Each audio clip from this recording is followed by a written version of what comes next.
Oh! I'm throwing off I'm working a little bit deeper than my dad's throwing up a little bit shallower. I'm kind of working the out. That's just stuff. You know when you set the hook and you don't move the fish, it's just staying down deep like that. It's a good one. Ooh, taking some. It take about 4 casts. I like ooh, this is nice. This is. I'm just popping a little boot tail down there. Wow, that didn't. So I'm trying to take this outside edge and also the back of the boat. So I'm watching the sonar. Jeez. That's a big fish. Boy, that must be that's a big fish, yeah. You're playing. Hey, that's a better fish than I thought. And so as he's working the front of the boat up there, I'm kind of watching the graph, and I'm throwing back in kind of the prop wash back here, working the fish that we mark. Oh yeah, look at that one. Jeez. Here's a nice one. It just spit up a. She's just spit up. Yeah, she spit up a big. It's a perch or a spot-tail shiner. I can't quite tell. I think it spit up a 2-pound bass. That's a perch. That's a perch? Yeah, she spit up a perch. All right, you ready to scoop? Yeah. Here, oh, yeah, not quite. Perch, just the right size. Oh yeah, that one. Why you taking so long? Hey, I mean, this is a fish like this. Oh, look at that. Come here, baby. Oh, lift them back here. Oh, are you lifting them to me? Yes, I am. Yes, I am. It's been a long time, but I haven't fished with Troy for a while. Oh boy. There's your fish. I'm getting nice. On my own. Let me lift. Just that's a good fish to start the day. See, kind of a skinny post-spawn fish. Definitely has the length. And just chomping. Still trying to fatten up after that spawn. All right, back in there. Walleye, Minnesota's state fish. And for good reason.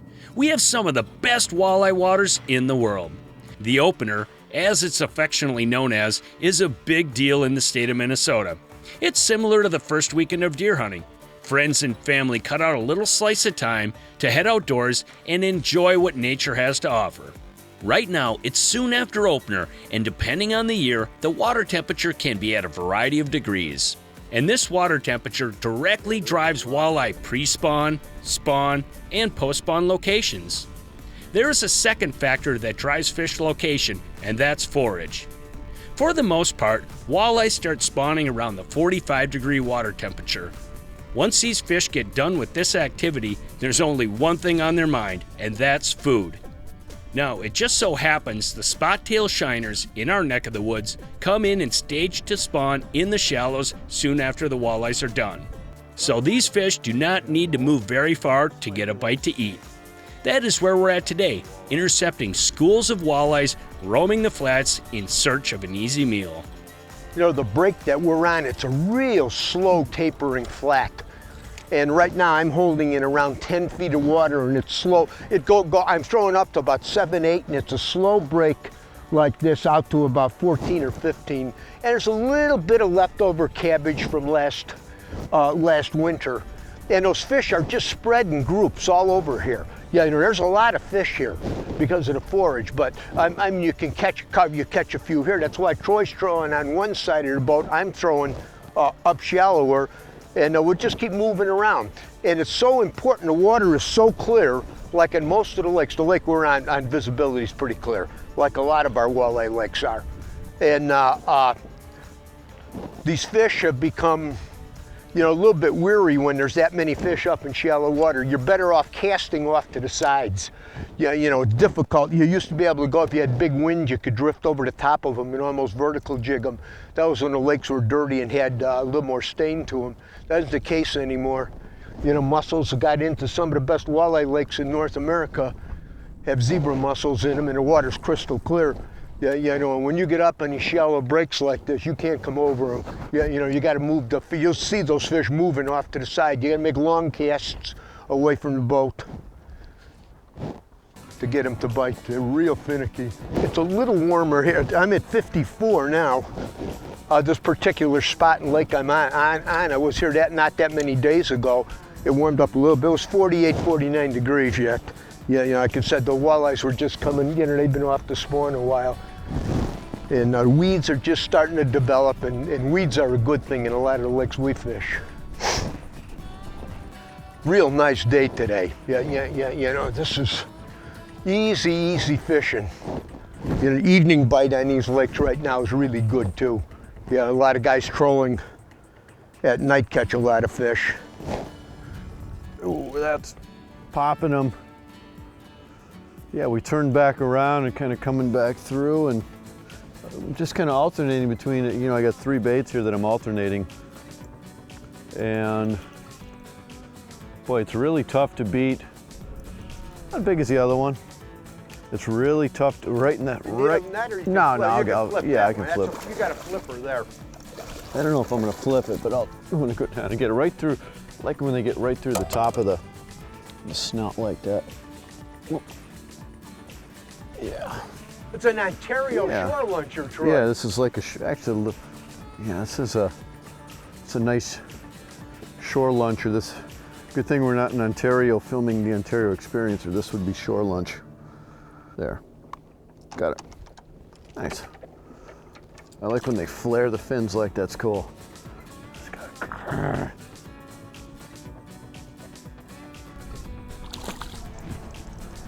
Same, yeah, maybe a little bit bigger than yours, Troy. Yeah? A little bit bigger, I think. Next size up. Yeah. Your flap. Yeah. No, the same stuff. Right. Maybe the next size good up. fish. I mean, Yeah. they're really full. Oh.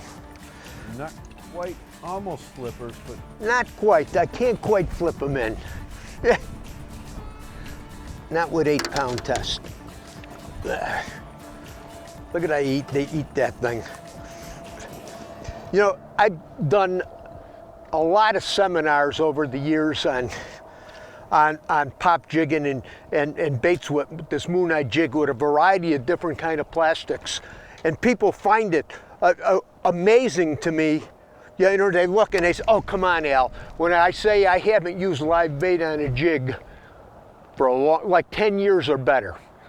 And I can outfish live bait most of the time, not all the time. But the reason, one of the mistakes when I have people in a boat with me that I've seen make mistakes is that when they put plastic on the back of a jig, the way they fish it is the same way they fished when they had a minnow or a piece of nightcrawler or a leech. And what I mean by that is they fish the old cliche, fish the lightest jig you can get away with and fish it real slow. And that's fine as long as you got bait on there.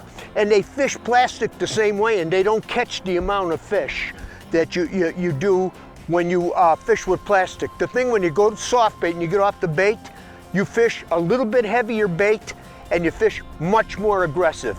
You don't lift the rod just a little like this. You snap the rod. You got to snap that bait off the bottom, whether it's a jigging wrap, a ripping wrap, a piece of plastic. That's the best advice I can give you after watching a lot of people try this a lot of times with a lot of different baits. You know, the mistake, are those guys got another fish? The mistake that they make is fishing it the same way you would with live bait. Just you got to really fish the bait. You had him. Yeah. You got to really fish the bait aggressive. You got to really snap it, snap it, snap it. It's got to jump off the. Got him again. I'm spot locked. oh yeah, it is amazing how fast, you know, you're ripping the bait, you're just ripping it and ripping it and ripping it, and they come up and crush it. Oh, I missed one there. You just had one? I had another one. Yeah, he came back to it and man, they're still, I know. In the bottom of the lip. We'll get you here. Oh, there's nice. You to flare your gill like that. Still a good one right in the bottom of the mouth. It should pop out pretty. It is hooked good. Let's reverse that. There. Done. Another nice one. When walleyes are shallow in the spring, it's hard to beat a jig for power fishing. The VMC Mooneye jig is a great universal bait that you can rig any plastic on. The aspirin-shaped head forces this jig to erratically react when aggressively popped. The Sleek Jig is the newest bait design from VMC and has a tech set hook, which maximizes hook sets and locks fish in place to secure a solid hookup. With either of these two baits, we prefer to use a boot tail or a minnow tail. The boot tail has a slightly slower fall rate, and the minnow tail dances more erratically. You have to try both to see which fish prefer on any given day. Finally, we have the VMC Bucktail Jig. This bait can be fished with or without a trailer. In shallow water, oftentimes, there is no need for added bulk. Fish eat it just as it is. No matter what jig you use, it's imperative that you rig a barrel swivel around a foot or so above it. This will prevent line twists. Oh, there he is. It's kind of like yours. I can just borderline. A little bit bigger. Yeah, I think I can flip them.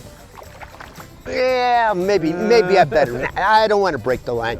I got 8-pound test on there, so you know I don't want to break it. That one bit right under the boat, man. Oh boy, so many of these. This is like gold to a lot of people up in the upper Midwest states and in Ontario. This fish is gold, man. Absolute gold. You know, the rod and reels that we use when we're pop jigging like this, this is my favorite combo day in and day out. It's the a St. Croix Icon series, a 6/8 medium action. I love it, absolutely love it. And I'm fishing this with one of my favorite reels for this. It's a Daiwa Fuego, and I got it spooled up with the new Advanced Mono, Suffix Advanced Mono. And this stuff is amazing, absolutely amazing. And what I've done with that, because the lakes are so clear, I like the way the mono handles and fishes. It's always so comfortable.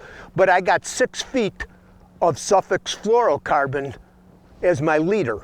I got the mono as my backup, and I got the Suffix fluorocarbon because the lake is so clear, I get more bites with it.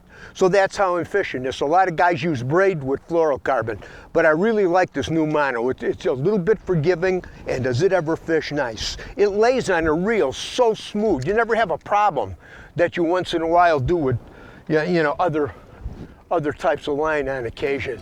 But that's a pretty simple rod reel line for me, the way I like to fish this stuff. You know, I fish in Canada a lot the last few years filming the Ontario experience, and up in Canada, jig-headed and minnow, that's the main deal. But pretty much 90% of the time, if not more, I'm fishing with soft plastics, artificial, jig and wrap, rip and wrap, boot tails like this, and either matching or outfishing live bait many times. And for bigger fish, without question, the biggest fish I've caught up on, you know, up there fishing in Ontario have been artificials. And also, you know, when I'm out fishing, I'm usually talk to other people in the camp, and from what I can tell, artificials pretty much produce bigger fish day in and day out.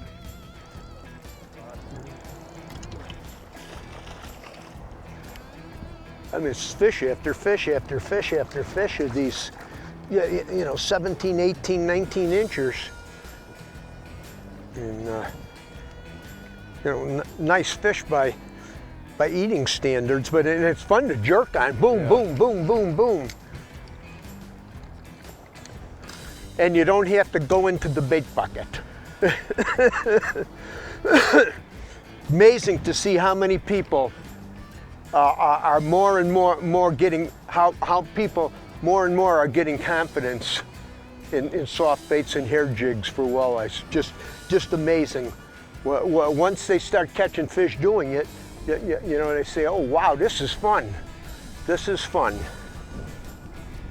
And early in a year like this is one of the best times.